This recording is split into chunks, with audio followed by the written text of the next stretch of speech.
Hello guys, and welcome to another edition of Rage Against the Dice. Today, we're continuing on with our bolt action obsession. I think at this stage we can accept it's an obsession. It's myself, and Sparks is here also. Say hello, Sparks. Hello, Sparks. So, as many of you who have watched our videos, and actually I can use the word many unironically now, because our bolt action videos seem to be the only ones people watch. That and Baron's War. Maybe it's a historical thing. But they would know that you have, in fact, many Americans. True. You actually have many Rangers, I believe. Nope. Do you not? Nope, I have no Rangers. Oh. Had no Rangers. Yes. So this is the new kit, and this has been released kind of to commemorate D-Day. Well, it's released in time for the 80th anniversary of D-Day. Yes. But yeah, it's an updated all-plastic kit of the Rangers. The previous one was the old Italy infantry that I didn't get originally because I thought they were a bit rubbish. Yes. And then realised that they'd redone the American GI sprue and then bought so many GIs. That was it. Yes, you have billions of GIs. So, as you can see here, this comes with 30 miniatures. It's the usual Warlord affair. It's one sprue 6 times, with 6 models on a sprue. 5 times. 5 times? 6 5s to 30. Oh, yeah. I'm thinking of mine that had 36, but that was my big German set. Yes, so basic maths, 5 times 6. Yeah, that's 30. Mid-war and late war, no early war because the Americans didn't pop in until it started getting interesting. When it was all realised everybody else was doing a bad job of it, so I decided to jump in and sort it all out for everybody. I mean, that is how it's told in American schools, so I'm going to go with it. I've seen many a war film. That seems to be the way. So, I'm really liking this. Obviously, previously, they did used to show on the boxes the paints anyway. But these are just a bit more, like, bright and bold. I kind of like it. It gives you, well, the army painter paints for some of those. Some of them are... The canvas is not, it's Panzerraces. Which is why I've never seen it before. But it was the one I have picked up because it's on there. Nice. So yeah, they'll definitely see what that colour looks like because we play a lot of bolt action and 3rd edition's coming up. Yep. So we're going to do the usual. We're going to look at just a single sprue because why would we look at multiple when it's exactly the same? And then we'll have a look at that same sprue or one of a similar ilk build up so you can see what they look like. So we're going to take a couple of seconds to whip them all out of the box. We'll have a look at the instructions and what comes with it. So, here we are. And, because I know so many of you love it, big shout out to Alexandra for packing these models. It's a thankless job, so we're giving her some thanks. I'm guessing the transfers are in that same sheet? Yes. Or the same bag? Lots of tiny little... So many. Let me zoom in on those bad boys. Wow. Does this mean you won't have to paint the markings on the helmets anymore? Well, these will have different helmet markings. These ones are sleeve markings for Rangers. Yes. The tiny little dashes. Yep. I'll have to paint them on because I'll transfer them on. Yeah, that would be an absolute nightmare. The rank markings on the back of the helmet. I'm really happy Germans don't have a lot of stuff like that. Depending on how I build them, I might have to put a few of these on the front of the helmet. Oh. I think. Yeah. So here we have... Oh, it's on the back. So we have the typical bolt action Warlords instructions, which is not the most ideal if you're not familiar with the weaponry and things like that. They get you by, though. They get you by. And I find in most cases with historical stuff, people tend to know what they're doing going into it 9 times out of 10. So it's not such a big deal. But yeah, these instructions aren't maybe as good as some of the others we talk about. It's really hard. I don't like saying bad things about Warlords because I really like their games. The newer kits are less of a problem since it's basically arm sets. They're often right next to each other on the sprue. Yes. And a lot of the times the guns are already modelled onto their arms, so it's not like you're trying to hash together just random numbers. As was sometimes the case. Now, I'm guessing eagle-eyed folk will see that some of the models are named. So the old Ranger kit, yes, the old Italy plastics were effectively the plastics with a few metal parts for bangle or torpedoes and satchel chargers, a couple of alternate heads, and some heads that were inspired by characters from Saving Private Ryan. Yes. What they've done here is what they've done with a lot of new sprues is that this is effectively the GI sprue with a few little changes. There are 2 sets of heads on the sprue. Yep. Normally it's 2 sets of heads. This one is a set of GI heads. I think these are the GI heads. Yeah, the standard GI heads, and instead of the second set, we have heads that look like characters from Saving Private Ryan.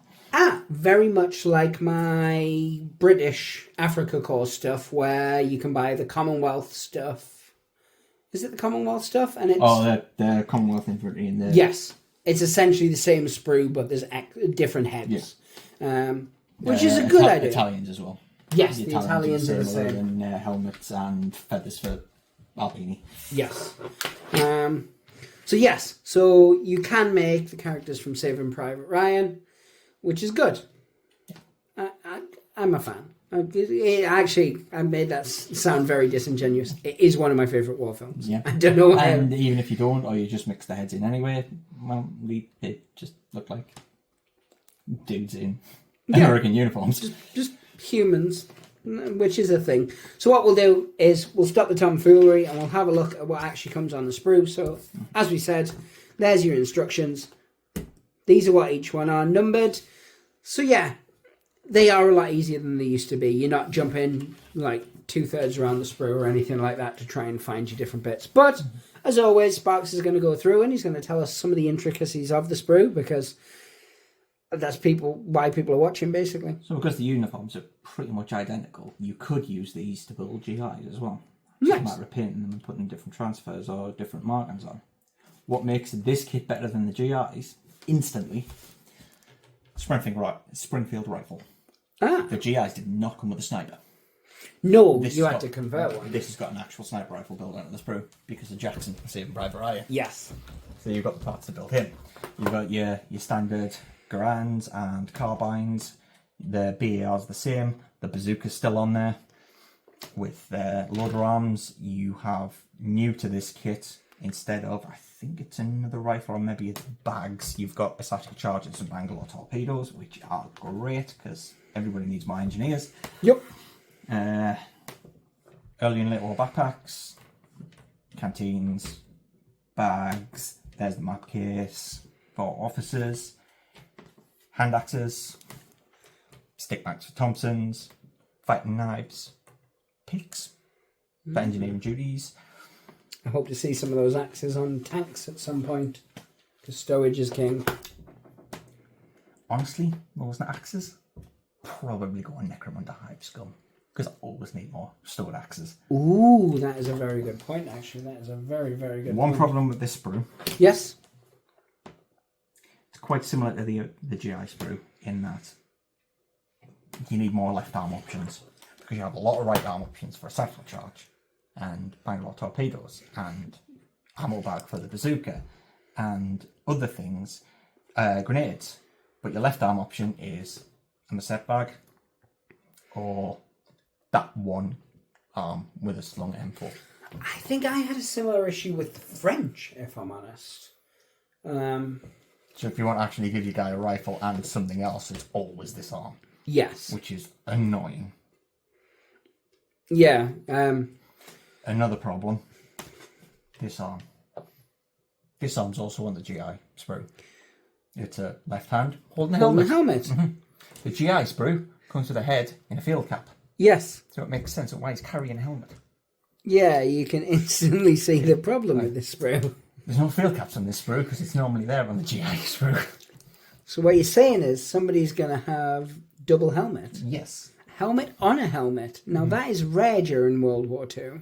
That kind of tomfoolery didn't come about until the early 90s. So, And it's not even like you can modify it and just use the arm very easily, because the hand holding the knife is also a right hand. Yep. So, yeah, your left-hand options, you're still stuck with a bag, a bazooka round, or an M4. So really what you're saying is Warlord have ruined this kit and they should be ashamed of themselves. Exactly. Yes. Still like us though, Warlord, because they're good eggs. Right, what we're going to do is we're going to feverishly go away, and I say away, and by that I mean Sparks is going to bodge some models together, and by bodge I mean meticulously build, clean up, fill gaps, etc. Although they're plastic Warlord kits, so there's going to be no gaps, or very few. Yeah, and we'll come back in a moment, and we shall have a look at them in all of their glory. Are you going to build them as Saving Private Ryan characters, or are you just going to build them up? One or two, definitely. The rest, yeah, we'll see. I like your style. We'll be back in a second. So we are back. These models are built. For you guys, it was instant. For us, it was also instant because we pre-built them, but that destroys the optics. So for you guys, it was instant. For us, weeks. No, this is actually going to go out pretty swift because, I don't know, I'm actually uploading stuff for a change. I'm not going to question it. I'm just going to go with it. But yeah, so Sparks has built 6. We're going to go through them, and he's going to tell us who they are, why they are, and where they are, and all the with the twos and whatnots. Yep. So, obviously, we've got the option to. So, Captain Miller. Yep. Everybody needs a Tom Hanks, and if you've got Rangers, you've got to have a Tom Hanks. You've got to have a Tom Hanks. Pretty simple. Just standard parts. The Miller themed head. Extra bits. I forgot to put the map case on. Scandal. Can he be added separately, or have you got no space now? It's going to be awkward. It'll look funky on his leg. Yes. Because I should have put it on that side, but I put the stick mags there instead. He looks good, though. Yeah, I think it's fine. It's fine. Plus, you've got enough heads, you could just build a second one. Double Tom Hanks. Quite possibly, but nah. I'll be fine. He'll probably be my officer. Whether he'll be used as a captain depends on version 3. Whether you can use captains as your compulsory officer, because currently you can't. You cannot? No, because I wanted to do with my Japanese member, with my guy on horse, and I couldn't. Why won't you let me use my horse, Warlord? You gave me it. A veteran captain setting your back about as much as a Sherman, yeah, probably not going to get used. So Yeah. Cool. You'll get painted up as standard, but it'll probably just be a basic officer unless we get options, different options in the new edition. We have Reuben. So obviously when you go into a squad, you need a BAR. Always. So first Ranger squad's going to have a BAR. Might as well build it as Reuben. I hate BERs. With Maddox hanger from his back instead of the shovel backpack. So he's got the, I believe that's late war backpack instead of the early one. Yep. But most of my stuff anyway has the entrench and shovel built in. So I'm just building a match for the most part. Yes. We then have Daniel Jackson, because there's a sniper. I need a sniper team. Finally got a plastic sniper team that has the correct rifle. Yes. Some bunch job with an M4 carbine that I used. I was going to say, yeah. An M4 carbine, it was a grand, which is why it was funny. If it was a carbine, it would have worked. Yeah. But finally got a sniper with a Springfield. There is only one Nealon body on a sprue. This is one sprue, so the spot rod built after the fact. Yes, and there's a guy with goggles, and like we were talking off camera, you've got plenty of the German left hand with the binoculars, and a hand is just a hand. It's just a hand, and it's field glasses. Yes. Cool. So we also have Hovath, who will just, he's a technical sergeant, but he'll probably just be a dude in a squad. Yeah. Because I don't usually run squads without SMGs on the NCO, because it's easier to find them then. Yeah. Although, technically, if I get them painted up properly, like I'm doing with my 3rd division, they have markings on the back of the helmet, so I can actually see where the sergeant is in a squad. Yes, they do. So, I might have sergeants with carbines now. I definitely think you should. But there you go. Trench and tool. Mm-hmm. Speaking of SMG sergeants, there we go.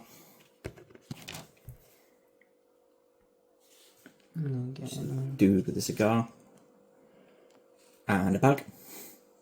So that's one of the left-hand options. Yes. The other one you'll see in a second. The cigar, and again with entrenching tools, because engineers, Rangers lead the way. Yep. And to go with engineers, I already have an engineer squad built, but in case I want one for Rangers, Bangalores. Oh, I do love those. They're very much better than the horrific metal ones. Yeah. You can get some nice 3D prints out there. The ones I got were resin, Yeah. not 3D print. Oh, they were actual resin ones. Yeah, they were made for not Imperial Guard, but they were about the right size. Yes. But then, as you said, you're going to have plenty of plastic ones now. Oh, I'm going to have like another 4 or 5 sets by the time I get through these brews. Yeah. As well as satchel chargers. It's going to be epic. Oh, I need a flamethrower. No flamethrowers for you. All flamethrowers. I mean, to be fair, I have, 2 flamethrowers and a flamethrower tank in my German army. I can't really take the moral high You're ground. absolute scum. Yes, I am. But yeah, it's gorgeous model. With the goggles heads as well. Yes. So For something different. So, yeah. Oh no, he's out. That's it. Pin marker. So, one sprue. Pretty easy to put together. Almost identical to putting together standard GIs, but they have their own little quirks and options, which theoretically could make them more useful because they're still usable as GIs. Yeah. Really. And that's it. Looking at the newer Warlord kits compared to some of the older stuff, I mean, obviously, I just built all those French models. You built these, and we've gone back and we've built things like the old Blitzkrieg Germans and some of the really old kits.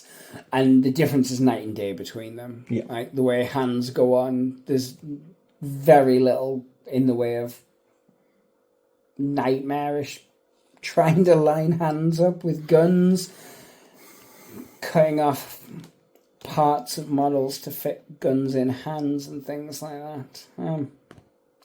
I don't miss those. I don't. Nope. But yeah, once again, another really, really good kit. I know obviously we joked a little bit before about it, but I think it is very much important, and that's one of the things we tend to do is we do tell you the good stuff and the crap stuff. Because we like Warlord, we like Bolt Action as a game, and 90% of the models are fantastic. But yeah, if there's bits, we do call it out, and I think that's important. We're still super excited for 3rd edition. We're getting ever closer now. Is September, is it? Ish? I can't remember. I can't remember. I'm sure someone in the comments will tell us, undoubtedly. But yeah, as it gets closer, I'm kind of assuming we're going to see more little bits about rules and things like that. Yeah. Warlord do tend to work differently to Games Workshop, but I can't imagine they're not going to give us some previews. I think they said they're going to start previews from July. Ah, nice. That's why I said I don't know. I can't remember when the actual release date Yeah. was. Sometime after that. It might actually be worth covering those previews as they come out, to be honest, in just small little videos. Because, like I said, we're super excited for 3rd edition. But yeah, a fantastic kit. Can you remember kind of how much they were? Standard Warlord prices. Yeah, so 30 to 35, I think, 35, for 30 models. yeah. Which, when you compare it to other manufacturers out there, quality price-wise, it's pretty up there and like some of the best. Because the models are nicer quality than Wargames Atlantic, but they're a bit more expensive for it. Yeah. That's absolutely fine. Well, guys, I think I'm going to do the bit that we all know I love. Social media stuff. Like, share, subscribe. Let us know in the comments if you're excited for the 3rd edition. If you're not, what's wrong with you? You need to get excited for 3rd edition. It's good times. It's good times. If you can get excited for the new edition of Age of Sigmar, then you can get excited for Bolt Action 3rd edition, because it's going to be superior in every way. Because, well, Games Workshop haven't really been knocking it out the park with their rules outside of their specialist games, really. The mess that is the point system in 40k. But yeah, we're excited for it. We're going to cover it an obscene amount more. Hoping to actually get my French on the table, but I suppose I should paint them first. That's really where I'm going to fall down on that. I want to see if I can get the rest of these built before my birthday. I would hope so. We are getting close though. Yeah. 6th of June. Yeah. 3 days before my dad's. He's not getting any US Rangers though. No. But if I can get them done by then be done in time for the 80th anniversary. Yes, they are. This is true. Anyway, guys, hopefully you're enjoying the bolt action content, because we're enjoying making it as much as we enjoy anything. We're miserable people, as a general rule. You are. I am. Sparks is happy, but that's usually because he's eating sugar. He has so much sugar. But yeah, the usuals. Pray the dice gods. Hope they smile upon you. Say goodbye, Sparks. Bye, Sparks. Bye, Sparks.